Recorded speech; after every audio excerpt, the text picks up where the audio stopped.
Nteneza Kristo, nebaza Katonda olw'ekirabo eky'obulamu ky'awadde. Nze wamu nammwe mwenna abatwala akadde okubeera nga mufiirayo ddala eri ebyo ebyagenda maaso n'okuba nga bituweebwa mu byawandiikibwa, okuba nga mubyekkaanyiza ddala n'okweyongera mu kubeera nga mwegulawo eri amasomo gano ag'enjawulo ge tugenda maaso n'okuba nga tukola. Amanya nga bulijjo Mazima Kenneth, ng'era njagala okubeera nga nkulamusaako gwe yenna mukwano gwange agenda maaso n'okuba nga ogoberera amasomo gaffe. Olunaku olwaleero twagala tutunuulire ku kitundu kyaffe ekyokusatu mu ssuula eno eya-21 ey'ekitabo eky'ebikolwa eby'abatume. Ng'era olunaku olwaleero twagala okutunuulira ku kituyita entandikwa ey'emitawaana gya Pawulo. Entandikwa ey'emitawaana gya Pawulo. Jjukira tutambudde mu masomo ag'enjawulo nga tulagira ddala obunabbi obwaweebwa okuyita mu Bakristaayo ab'enjawulo, okuyita wamu ate era ne munabbi Agabo eyagenda mu maaso naye n'okuba ng'anyweza ng'alagira ddala emitawaana egyali girindiridde Pawulo. Naye mu kitundu kino kye tugenda okuba nga tutunuulira olunaku olwaleero, tugenda kuba nga tulabira ddala nti ebyo byonna ebyali byayogerwa byatandika okubeera nga birabisibwa mu kitundu kino ekisembera ddala mu ssuula eno eya-21 omwali emiggo, omwali okubeera nga Pawulo ateekebwako enjegere oba kye tuyita empingo, wamu n'okuba nga ateekebwa mu kkomera, n'okubeera ng'ayogerwako kino ne kiri. So olunaku olwo njagala tutunuulire nga tutandikira ddala ku lunyiriri olwa-27 paka ku lunyiriri olwa-40. Era njagala nsooke nkusomere ennyiriri ezo, olwo tulyoke tugende mu maaso n'okuba nga tuzitunuulira n'obwegendereza, ate tubeeko amakulu ge tujja mu ezo ennyiriri, tulabe nga naffe tubaako ebyokuyiga okuva mu ebyo ebituwandiikiddwa waneeno wammanga. So bw'oba weekkaanyiza bwe tuba tutandise n'olunyiriri olwa-27 lugamba awo ennaku 7 bwe zaali zinaatera okutuuka, Abayudaaya abava mu Asiya ne bamulaba mu yeekaalu, ne basasamaza ekibiina kyonna ne bamukwata. Olwa-28 nga boogerera waggulu nti, abasajja Bannayisirayiri, mutuyambe, ono ye muntu oli ayigiriza bano buli kifo obubi ku bantu ne kuteeka mu kifo kino, era ate aleese Abayonaani mu yeekaalu, ayonoonye ekifo ekitukuvu. Olwa-29 kubanga bamaze okulaba Tulofimo Omwefeso nga ali naye mu kibuga, ne bategeera nti Pawulo amuleese mu yeekaalu.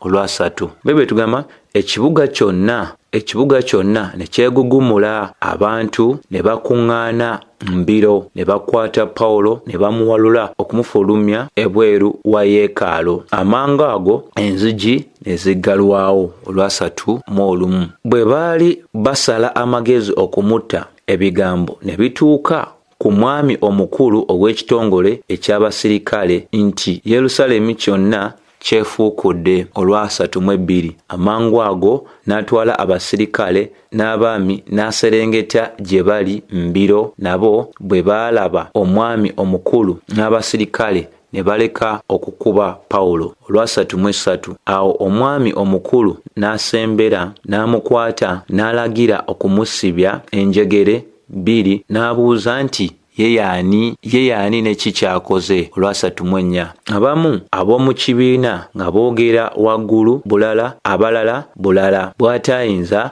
kutegeera mazima. Olw'okuleekaana n'alagira okumutwala mu kigo. Olwa-35 bwe yatuuka ku madaala n'alyoka asitulibwa abasirikale olw'amaanyi ag'ekibiina. Olwa-36 kubanga ekibiina eky'abantu baagoberera nga boogera waggulu nti mutte. Olwa-37 Pawulo bwe yali anaatera okuyingizibwa mu kigo, n'agamba omwami omukulu nti kirungi mbeereko ne kyenkubuulira, nga n'agamba nti omanyi Oluyonaani. Olwa-38 kale singa gwe mu Misiri oli mu nnaku ezaayita eyajeemesa abantu 4,000 ku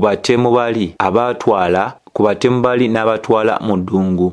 Olwa-39 naye Pawulo n'agamba nti nze ndi muntu Omuyudaaya ow'e Taluso eky'omu Kirukiya, si wa mu kibuga ekitali kimanyifu, era nkwegayiridde ndeka njogere n'abantu. Lwana bwe yamukiriza Pawulo n'ayimirira ku madaala n'aweenya omukono abantu. Bwe baamala okusiriikirira ddala n'ayogera mu lulimi Olwebulaniya gamba nti ze ennyiriri ze njagala tubeere nga tukola tutya nga tutunuulira nga tubaako n'ebyokuyiga mu zo. Ekisookera ddala ebyawandiikibwa bitulaga mu lunyiriri lwa 27 kye tumaze okuba nga tulabira ddala Bayibuli kyenywezeza ekikulu bw'oba olusomye awo ennaku 7 bwe zaali zinaatera okutuuka, nti omukolo guli ogw'ekirayiro gwamalanga ennaku 7. Katutegeezebwa ennaku ezo bwe zaali zinaatera okutuuka, Abayudaaya abaava mu Asiya ne bamulaba mu yeekaalu ne basasamaza ekibiina kyonna ne bamukwata, nti ennaku ze tezinnaba nakugwako ez'okwerayirira. Abasajja bano abava mu kitundu ekiyitiddwa Asiya bwe baamulaba mu yeekaalu ne basasamaza ekibiina. Ekitutegeereza ddala nti obulimba obwagenda mu maaso n'okuba buleetebwa ku Pawulo n'okusaasaana mu Yerusaalemi tebwava eri bantu balala, wabula bwava ku Bayudaaya bano ab'omu Asiya. Nti biri byonna bye twalaba Yakobo n'abakadde bye baagenda mu maaso n'okuba nga bagamba Pawulo ebyali bagambiddwa ku Pawulo, kati tutegeerera ddala baani abaali balusomba, baani abaali emabega ow'obulimba buno, baani abaali emabega ow'obukujjukujju buno obw'okwogera ebigambo eby'ensonyi Pawulo. Era nga bwe twalaba mu masomo amalala mu ssuula ey'e13, mu ssuula ey'e14, mu ssuula ey'19, era twalabayo embeera y'emu ey'Abayudaaya ab'enjawulo nga bagenda maaso n'okubeera nga boogera ebigambo eby'ensonyi wamu n'okulumbagana Pawulo. Kikulu nnyo okuba nga tutegeera nti Abayudaaya aboogeddwako wano abaava mu Asiya tebaali Abayudaaya Abakristaayo oba Abayudaaya be tusobola okugamba nti bali ku luuyi lw'abo abaali bakyalwanirira kye tuyita etteeka lya Musa. Bano baali Bayudaaya abakyali bakkiriza, baali Bayudaaya abatalina na kumanya kumala ku mateeka, ate baali bamenyi b'amateeka, kubanga tebaasooka na kubanga ensonga eno bajanja eri abo abakulembeze aba yeekaalu newankubadde abakulembeze ab'ekibuga, wabula bo kasita baamulaba mu yeekaalu ne batandika okusasamaza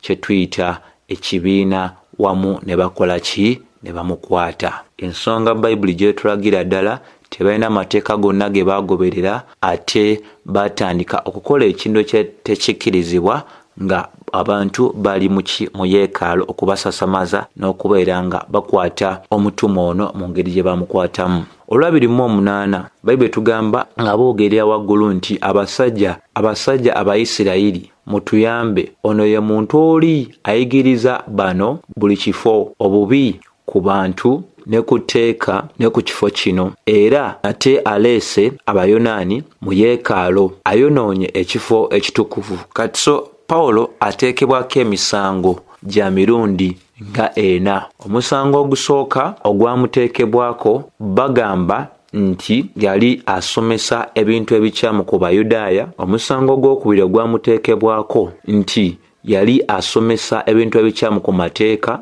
Ekirala yali asomesa ebintu ebikyamu ku kibuga kyennyini ekya Yerusaalemi ne yeekaalu yaakyo. Ate ekyokuna ne bamuteekako omusango gw'ogamba nti yali agenze maaso n'okuvvoola ekifo ekiyitibwa ekitukuvu. Naye ssebo jjukira bulungi nti bw'oba wekkaanyiza bino wammanga tebyaliko bujulizi, wabula abantu okubeera nga Abayudaaya bano okweyambisa ebintu bye baali bamanyi nti byali bya nkizo nnyo eri Abayudaaya okwagala okuba nga batuukiriza ekyo ekyabali ku mutima ku mitima gyabwe. Ebintu byennyini Pawulo ne banneebe mu biro biri nga bakyamuyita Sawulo bye beeyambisa okubeera nga bateeka oba nga bakomya obulamu bwa Sutefano, ensonga ezo zennyini ze zaamala ate era ne ziteekebwa ne ku Pawulo wano. Mukama waffe ejjukira bwe yamugamba mu ssuula ey'omwenda nti gonaabonaabona ebintu bingi nnyo olw'erinnya lyange. Kati tulabira ddala nti nga bwe baleeta obujulizi obukyamu ku Sutefano, era obujulizi obukyamu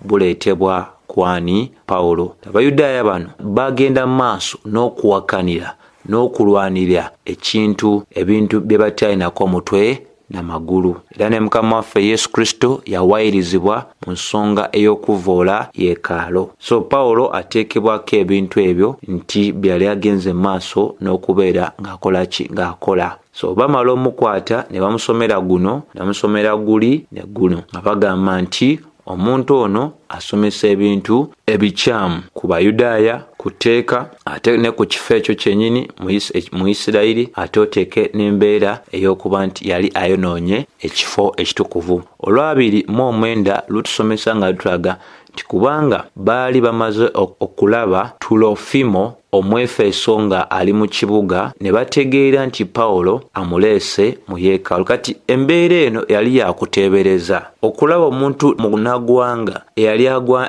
agaanibwa mu kibuga ekya Yerusaalemi, era Tulofimo talina musango gwe yali azizza, era Pawulo yali talina musango gwe yali akoze okutambula ne Tulofimo mu kibuga ekya Yerusaalemi. Wabula mu kuba nti baali balabye Pawulo ne Tulofimo mu kibuga, balowooza nti mu kutambula kwene mu kibuga ate amaliza n'akola ki? N'aleeta Tulofimo mu yeekaalu. Kijjukire nti bwe kituuka ku nsonga ya yeekaalu, ku bunene bwe yaliko n'ekifo ekinene ku bunene bwe yaliko, waliwo ekifo ekyali kikkirizibwa bannagwanga kubeera nga basobola okuba nga bakola ki?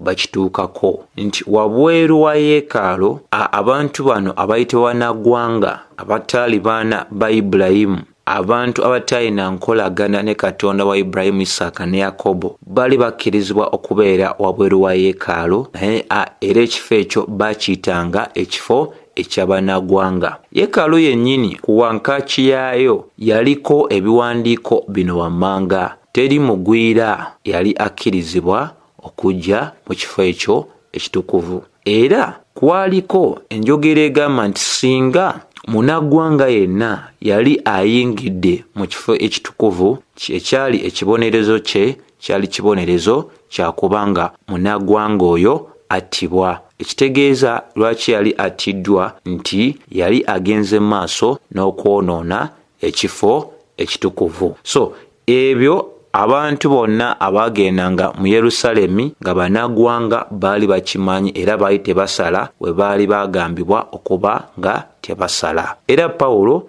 ekyo yali akimanyidde ddala bulungi nsonga eya yeekaalu eyali mu Yerusaalemi. Yatambula butambuzi ne Tulofimo mu kibuga, naye teyamuyingiza muli, wabula okuwayiriza okw'Abayudaaya bano abaava mu Efeso, abaava mu Asiya, kwali kweyongera bweyongezi, kubanga balina ekyuluyi eky'amaanyi ku Pawulo nga banoonya okuba nga bakola ki? Nga bamukomya. Ensomesa ya Pawulo yali nnambulukufu, ffenna tumanyidde ddala bulungi abagoberera abagenze maaso n'okugoberera byawandiika. Pawulo ensomesa ye yali nti omuntu okubeera obubeezi Omuyudaaya kyali tekimulokola, era y'ensonga lwaki bw'oba osomye ekitabo eky'Abaluumi essuula ey'omwenda olunyiriri olusooka paka ku lwokutaano, olaba amaziga nga gava mu Pawulo ng'agamba njogera amazima mu Kristo Yesu era sirimba, era n'endowooza yange ennumiriza ku lw'obujulizi obw'Omwoyo Omutukuvu, nti nina okunyolwa kwa maanyi okutaaliko na kukoma mu mutima gwange. Singa nali nsobola nze okubeera nga nkolimibwa n'entemebwa ne ku Kristo ku lw'abaganda bange okugoberera omubiri. Olwokuna Pawulo n'ayogera ng'agamba Baluumi essuula ey'okuna kubanga bannayisirayiri eri bo baasembezebwa ekitiibwa n'endagaano n'okuweebwa etteeka n'okusinza n'ebisuubizo. Eri bo abakadde era n'eggwanga okugoberera omubiri, Kristo nga ye Katonda yava mu bo oyo aweebwa ekitiibwa emirembe n'emirembe. Mu ssuula 10 Pawulo ajja ng'agamba nti baganda bange okuyaaya n'okw'omutima gwange n'essaala eri Katonda eri bo kwe kuba nga balokolebwa, kubanga mbaweera obujulizi balina okuyaayana eri Katonda naye okuyaayana kwabwe tekwesigama ku mazima, kubanga bo mu butamanya butuukirivu bwa Katonda ne beesizaawo obutuukirivu bwabwe ne batakakkanira obutuukirivu bwa Katonda, kubanga Kristo y'enkomerero y'amateeka eri obutuukirivu eri oyo yenna akkiriza.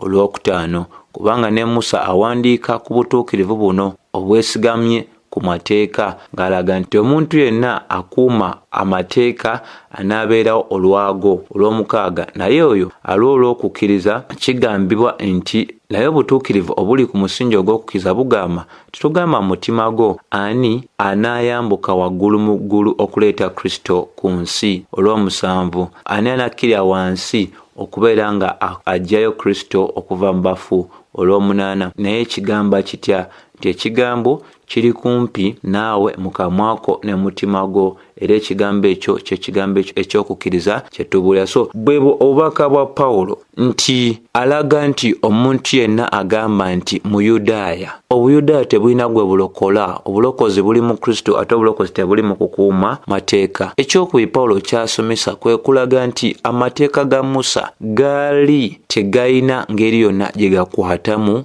munaggwanga, nti oba munaggwanga yali agwanda okubeera wansi w'amateeka agaweebwa banna Isirayiri, omuli ebyokulya, omuli engeri y'obukulembeze bwabwe.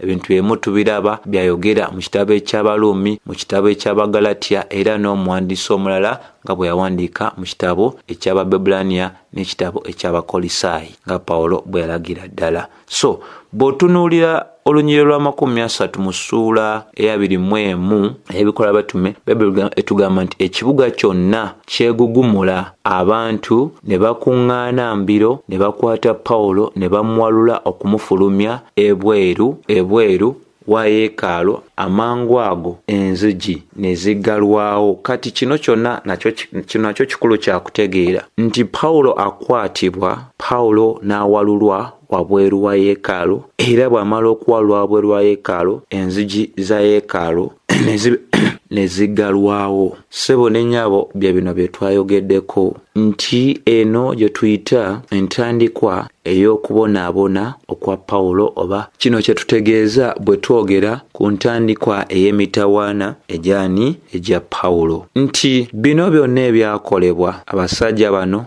abaali bava mu Asiya n'obukyayi bwe baasiga mitima gy'abantu bwali bulagira ddala, kyali kiragira ddala obukyayi bwabwe eri Pawulo. Tebaali bantu ba mirembe, tebaali bantu bakkakkamu, era byonna bye baagenda maaso n'okwogera ku Pawulo n'okumuwaayiriza, ate bo bennyini bye byali binnyonnyola bo bennyini, kubanga bo be baagenda maaso n'okwonoona yeekaalu, kubanga ebikolwa byabwe byali bijjudde embeera etaali ngolokofu egoberera amateeka n'enneeyisa ennungi ey'omu yeekaalu. Kubanga mukwata mutya omuntu gwe mugamba nti akyawa yeekaalu ate ng'ali kuwaayo ssaddaaka mu yeekaalu, temumulinze na kumalako nnaku 7, naye mugamba omuntu ono ayogera eby'ensonyi n'eby'obukyayi eri ekifo ekitukuvu. Busoma Ebikola Batume essuula eya 24:11 lukulaga nti bwe yali tannaba na kumala nnaku 12 mu kibuga kino, bino we byamutuukirako. Naye ng'ekyo kiringa bwe kiri, olabira ddala nti byonna bibaagenda maaso n'okubanga bateeka ku mutume, ate byali binnyonnyola bulamu bwabwe bwennyini nti bo bennyini be baali abamenyi ab'amateeka abataagoberera nkola eyo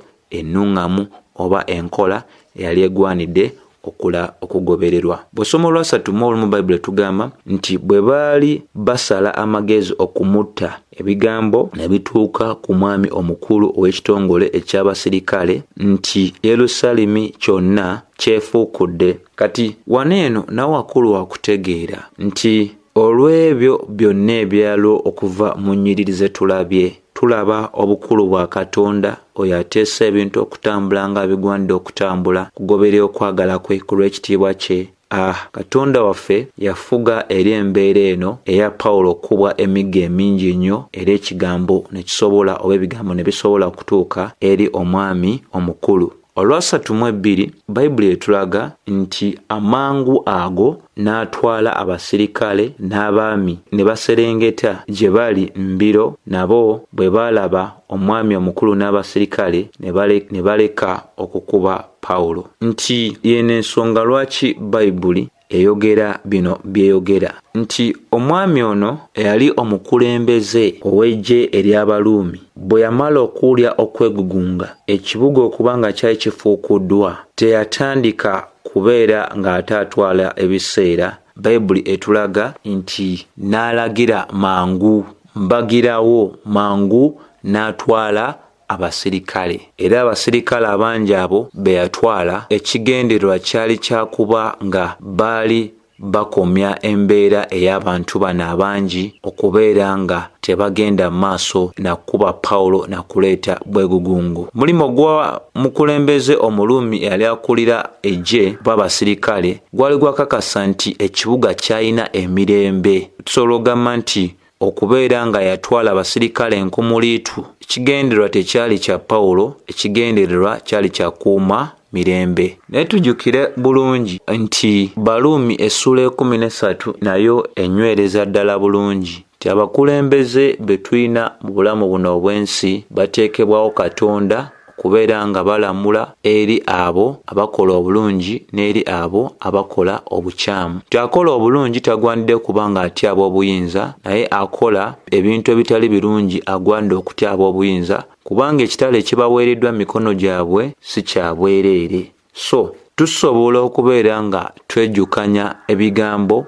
ebya Matthew Henry, omu ku batheologia ab'ekyasa ekye-17, yayogera n'agamba nti omusumba akozesa n'embwa okukuuma endiga ze. Embwa si nkulu nnyo okusinga endiga, naye olw'omukwano n'obwagazi omusumba gw'alina eri endiga ze yeeyambisa n'embwa.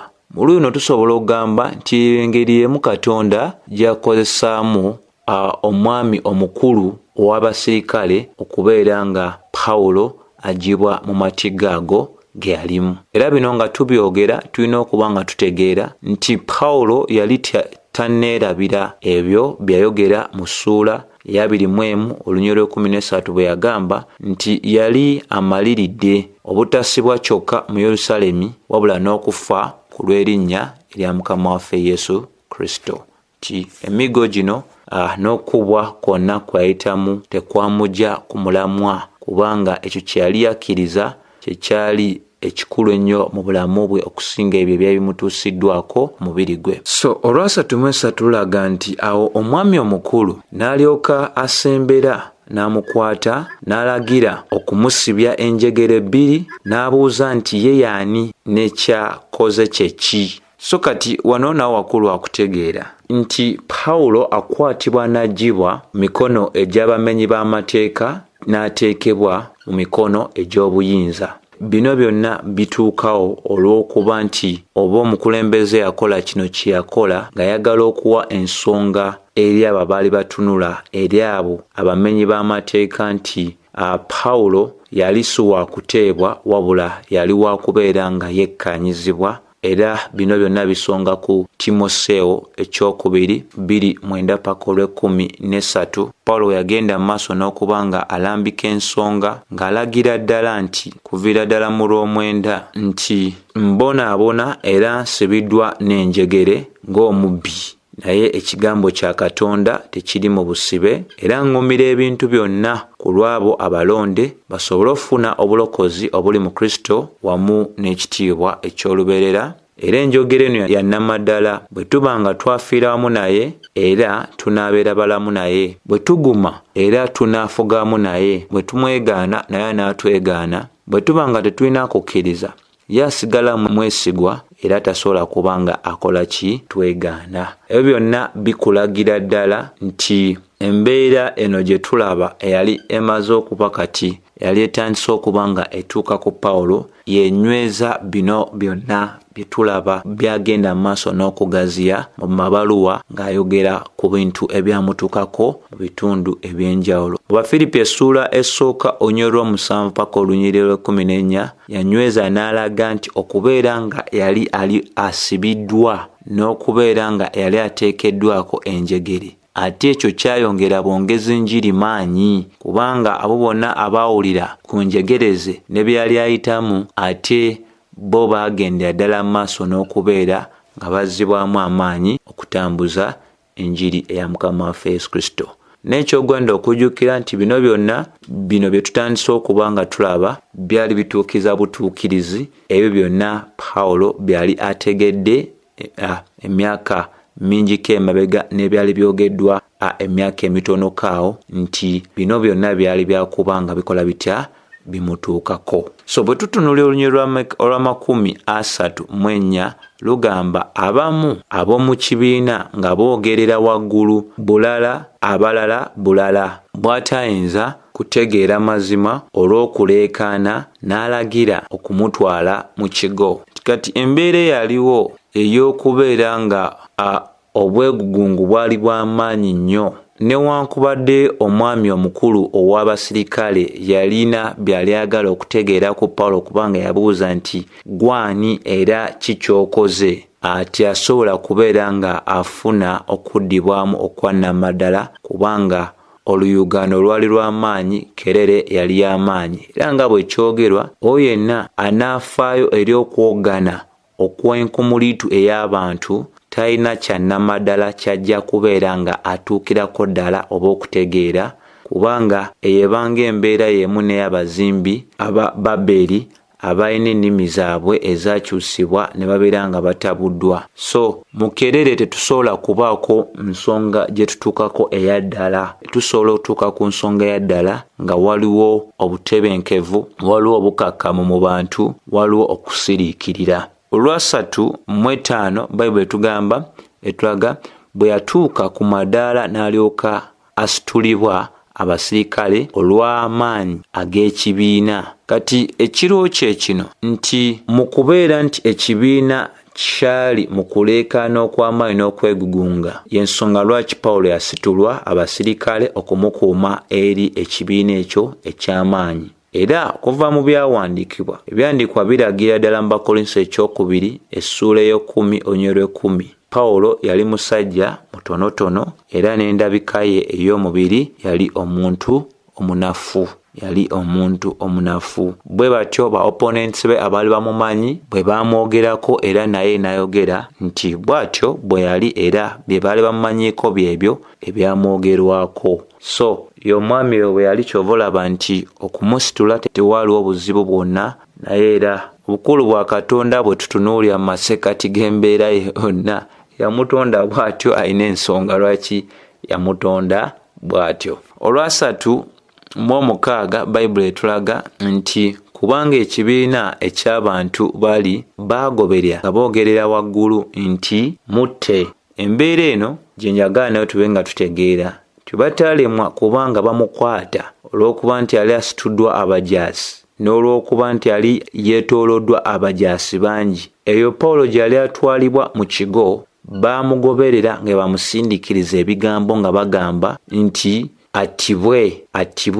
Ebigambo byemu ebyayogerwa ku Mukama waffe Yesu mu Yokaana essuula 10:15 bwe bagamba nti agibwewo akomererwe. So kikulu nnyo okuba nga tutegeera nti Pawulo ng'omuntu teyali mutawaana gwabwe, wabula bo bennyini be balina omutawaana olw'ekibi kyabwe ekyali kibatawaanya ate nga tebalina busobozi kubeera nga bategeerera ddala nti baali boonoonyi abaali beetaaga okuba nga bayambibwa. So olwa 3:7 Bayibuli etulaga olw'asatu Pawulo bwe yali anaatera okuyingizibwa mu kigo n'agamba omwami omukulu nti kirungi mbeeko ne kye nkubuulira.